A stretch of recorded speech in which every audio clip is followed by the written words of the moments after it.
My parents said my trip was canceled unless I took my 12-year-old stepsister. They thought they could force me to obey until I chose myself and left them to face the consequences instead. 3 years ago, my dad married Maria, and with the package came my now stepsister, who is currently 12 years old and named Valentina. I know a 12-year-old can be a little annoying, but Valentina is on another level. The girl is out of control. If you don't do what she wants, or if everyone doesn't do what she wants, she throws a tantrum like a 2-year-old until Maria, her mother, gives in to her demands, because that's always what ends up happening. So she already throws the tantrum knowing that in the end, her mother will cave, the typical scenario basically. She wants attention all the time. If someone else is the center of attention and not her, brace yourself for chaos. Imagine that at any birthday party, even if it's not hers, she needs to receive a gift too, because she can't accept that someone gets something without her also getting something. And obviously at every birthday, she blows out the candles with the birthday person, but it's not the usual situation where the birthday child blows out the candle first and then the other kids join in. No, she has to be right there blowing the candle with the birthday person. There isn't a single birthday photo where this girl isn't glued next to the cake, and of course she wants to be invited to absolutely every plan, every event, every outing. Even if she doesn't want to go, she wants the invitation. Her presence must be requested. This year for my birthday, I decided to take a trip with my 3 best friends. We're going to the beach and rented an Airbnb right by the ocean. Since it was my birthday, my parents covered part of the trip as a gift to me, making it cheaper for me and my friends. We were really happy and grateful for that because it significantly lowered our travel costs. The problem started when Valentina found out we were going on a trip to celebrate my birthday. Obviously, she wanted to come.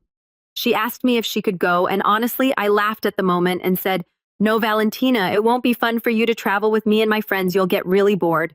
But guess what? The brat kept insisting, and I expected my dad or Maria to say something since they were right there listening to the conversation, but they said nothing.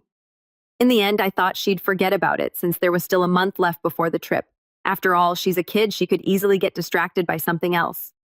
My friends and I continued planning everything. My parents helped with part of the costs, but they didn't pay for everything. We booked several things and used our own savings to cover expenses. It wasn't a full gift, just an assist. Then a week before the trip, guess what the brat remembered? And not only did she remember, but she wouldn't stop insisting every single day. It was crying tantrums and nonstop begging. "Can I go? Can I go? Can I go?" At first, I was patient and calmly explained why she couldn't come. But at some point, I was exhausted and just said directly, "No, you can't come, that's it. Someone needs to teach you what it means to hear a no." Oh, the drama. She ran off crying to her mother, and then Maria came to tell me that I had no right to discipline her daughter, and all I could think was, well, someone has to do it, Mom, because clearly you're not. 3 days before the trip, my dad and Maria called me for a serious conversation and told me I would have to take Valentina on the trip with my friends. They said she just couldn't get over it, that she was devastated, and that they couldn't make her let it go. They asked me to take her. I told them I didn't want to be a babysitter on my birthday, that the plans we made weren't suitable for a 12-year-old. Imagine me and my friends, all almost 30, going to the beach, going out to parties, dining out. I can't take a 12-year-old to that, and I wasn't about to change the entire trip just to babysit.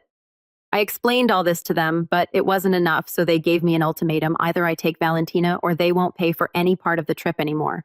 They said they would withdraw the financial support they had promised. At that moment, I cried out of anger. You know when you cry from sheer indignation. I couldn't believe what they were doing. I told them this wasn't fair, that my friends were also counting on that support, and that they weren't just messing with me, but with 3 other people who had financially planned their trip based on that money. Everything was already set. We were 3 days away. They couldn't just change the rules now. And you know what they did? Nothing. They stuck to their decision. Now I have 2 options. Take the brat on the trip or drown myself in debt to cover what they won't pay anymore, because honestly, we don't have enough money to cover that part without their help. We were counting on that support, so either I get myself into serious debt or I'm forced to take this spoiled little brat with me. So yeah, happy birthday to me.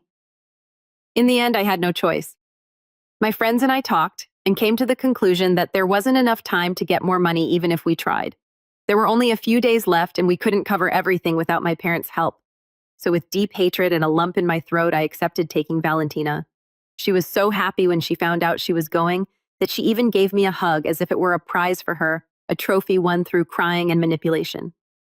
Maria and my dad pretended nothing had happened, as if they hadn't blackmailed me and ruined my dream trip. On the day of the flight, I already knew I was going to regret it, but I had no idea how much. From the moment we arrived at the airport, Valentina started causing trouble. She didn't want to walk too much, complained that her suitcase was too heavy, that she was thirsty, that she wanted a snack, that she wanted candy, that she was tired. We checked in and went to the boarding gate, and the brat kept insisting that she wanted a toy from one of the airport stores. I told her no, that I wasn't going to spend money on that she was already going on a trip she wasn't even supposed to be on. And what happened? She threw herself on the floor. Yes, right in the middle of the airport, she started crying, screaming, stomping her feet like a 2-year-old. Everyone was staring. My friends were already losing their patience, and one of them said, "This can't be real. We're really taking this on the trip." And I just wanted to bury my face in the floor out of sheer embarrassment. The flight was another torture. She kept insisting she wanted the window seat, but the seats were already assigned. She made a huge drama, sulked, and spent half the time poking my friend next to her, asking how much longer until we arrived, complaining about the airplane food, the noise, everything. We arrived at our destination exhausted, but I was still trying to convince myself that it might be worth it. After all, we were at the beach in a beautiful place, but I underestimated Valentina's ability to turn any moment into a nightmare. She wanted attention all the time. If she wasn't the center of attention, she would find a way to be. At our first dinner out to celebrate my birthday, she started complaining that she was bored. She took my phone without asking, started making noise, and interrupted any conversation that wasn't about her. If we started laughing at something, she would immediately butt in, asking, why are you laughing? And if we didn't explain, she would sulk. The next day, we went to the beach. My friends and I just wanted to enjoy, sunbathe, relax, but the brat wouldn't let us. First, she complained that the sand was too hot, then that the water was too salty, then that she wanted ice cream. We bought one, but then she dropped hers on the ground and had a meltdown, screamed, cried, kicked, saying she wanted another one. I refused, and she was furious, saying I was horrible. She spent the whole afternoon sulking, making angry faces, and saying she wanted to go home. At night, things got even worse. My friends and I wanted to go to a bar, but obviously with Valentina there, that was impossible. So we had to change our plans and go to some random restaurant instead. She spent the whole time on her phone, interrupting every adult conversation with dumb questions or complaining that she was sleepy. The last straw was when we tried to book a boat tour. We were all excited. It would be an amazing experience, seeing the open sea, maybe even dolphins. But guess what? Valentina started crying, saying she didn't want to go, said she would get seasick, that she was scared, that she didn't like boats. We tried to ignore her and went ahead with the plan, but she spent the entire time complaining, saying she wanted to go back to the shore, that she was tired. At one point, she threw herself on the floor of the boat because she wanted a soda and no one had bought one. Yes, she threw a tantrum in the middle of the ocean on a boat full of tourists. The guide was visibly uncomfortable, and my friends looked at me with a mix of pity and rage. By the end of that day, one of my friends had had enough and pulled me aside to talk. She said this wasn't what we had planned, that she was really upset, that she had expected a fun trip, not a nightmare with a spoiled kid ruining everything. And she was right. I went back to my room and cried out of anger, frustration, disgust. My birthday, my dream trip had been ruined, and all I could feel was rage toward my parents for putting me in this situation. The trip continued to be a nightmare until the very last day. When we got back home, Valentina arrived happy and satisfied, as if she had been the queen of the trip. When my dad and Maria asked how it was, she said it was fun, but she was really mean and didn't let me do everything I wanted. I looked at my parents, expecting them to see the damage they had caused, but they just laughed and said, "Oh, Valentina has a strong personality, doesn't she?" I have never felt so much hatred in my entire life. When I got back home, I felt an unbearable weight in my chest. It was a mix of shame, anger, and a sense of failure I had never felt before. I couldn't even look at my friends. I knew they were just as disappointed as I was, that this trip was something we had planned for so long, and that I had dragged along a brat who ruined everything, not because I wanted to, but because my parents forced me. But in the end, that didn't matter. The trip was a disaster, and I felt like it was all my fault. For the first few days after we got back, I avoided responding in our group chat as much as possible. I saw them talking to each other, discussing work and other things, but none of them mentioned the trip. That only made me feel worse. I knew we needed to talk, but just thinking about facing that conversation made me want to disappear. At home, the situation didn't help at all.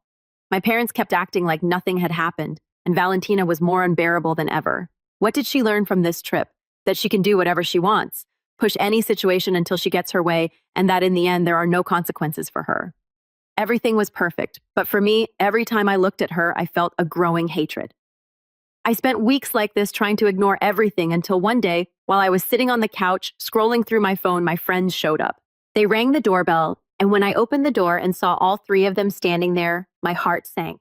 They walked in and sat down, all with serious expressions. I knew they weren't just there to visit. Finally, one of them spoke. "We need to talk." I lowered my head, feeling my throat tighten. I didn't want to hear what they had to say because I already knew. I knew they were disappointed. I knew I had ruined the trip. I knew I had done everything wrong. "Look, we understand what happened," one of them started. "We know you were forced to take that girl. We know it wasn't your fault." I lifted my head, immediately surprised. "What do you mean?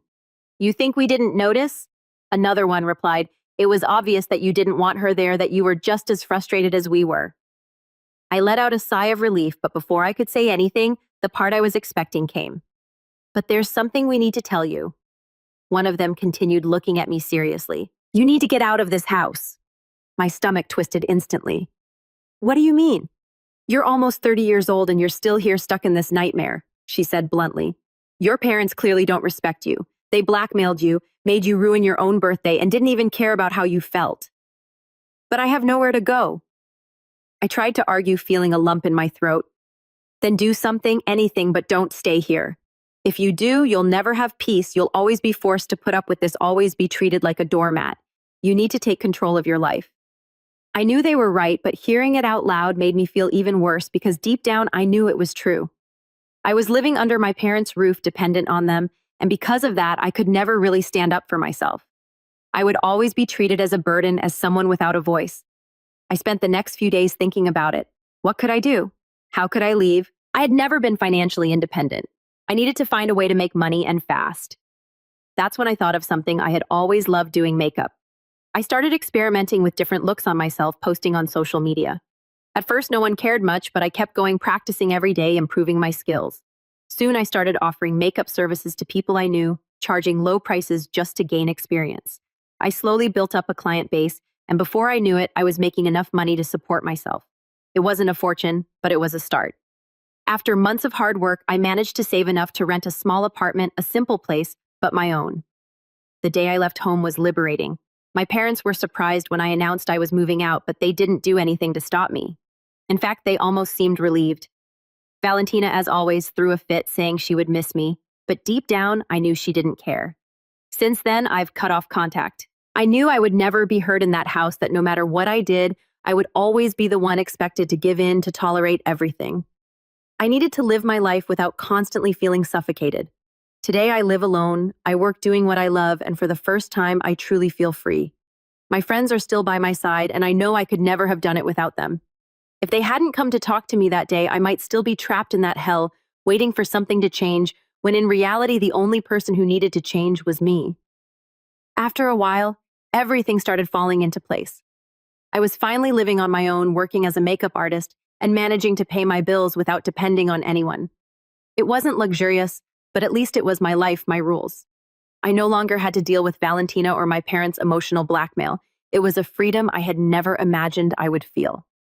My friends and I went back to how things were before, little by little. We got over the disaster of that trip, though. The trauma of taking Valentina still haunted us from time to time. Whenever someone mentioned the beach, we'd exchange looks and laugh, but at the same time, we felt a certain bitterness, until one day, one of them had an idea. "I need to make up for my last birthday," she said, laughing, "and this time I want a real trip." We all agreed instantly. It was more than time to do something just for us. No spoiled kids, no manipulative parents, a toast to independence. This time we planned everything carefully: a new destination, a better hotel, and one clear rule: no one besides the four of us, no extra guests, no relatives, just us, and the certainty that this trip would finally be what it should have been from the start. The excitement grew as the days passed, and when it was finally time to board, I felt a deep sense of fulfillment. Just the simple act of getting on that plane without a dead weight tagging along filled me with happiness, and the trip was perfect. We took amazing photos, laughed until our stomachs hurt, drank a lot, and enjoyed every second. We went out dancing without anyone interrupting us, met plenty of interesting guys, and had fun the way we deserved. It was everything we had always wanted: the feeling of being with friends, not having to worry about anyone but ourselves. We spent days soaking up the sun, enjoying the beach, sipping drinks, and basking in our freedom. It was incredible how, without a brat ruining everything, every moment felt special. No need to negotiate plans, change schedules, or deal with tantrums. Everything just flowed naturally, and of course we posted photos, a lot of photos. Each picture showed just how happy we were, how this trip was, everything it was meant to be. Deep down, I knew this would bother some people, but honestly, not my problem. We returned feeling refreshed, renewed, and ready to take on life again. But of course, I should have known my dad and Maria wouldn't let it slide. The call came just a few days after I got home. My dad, with that serious and tired tone, started a speech that made me roll my eyes before he even finished. Valentina was really upset that you didn't take her.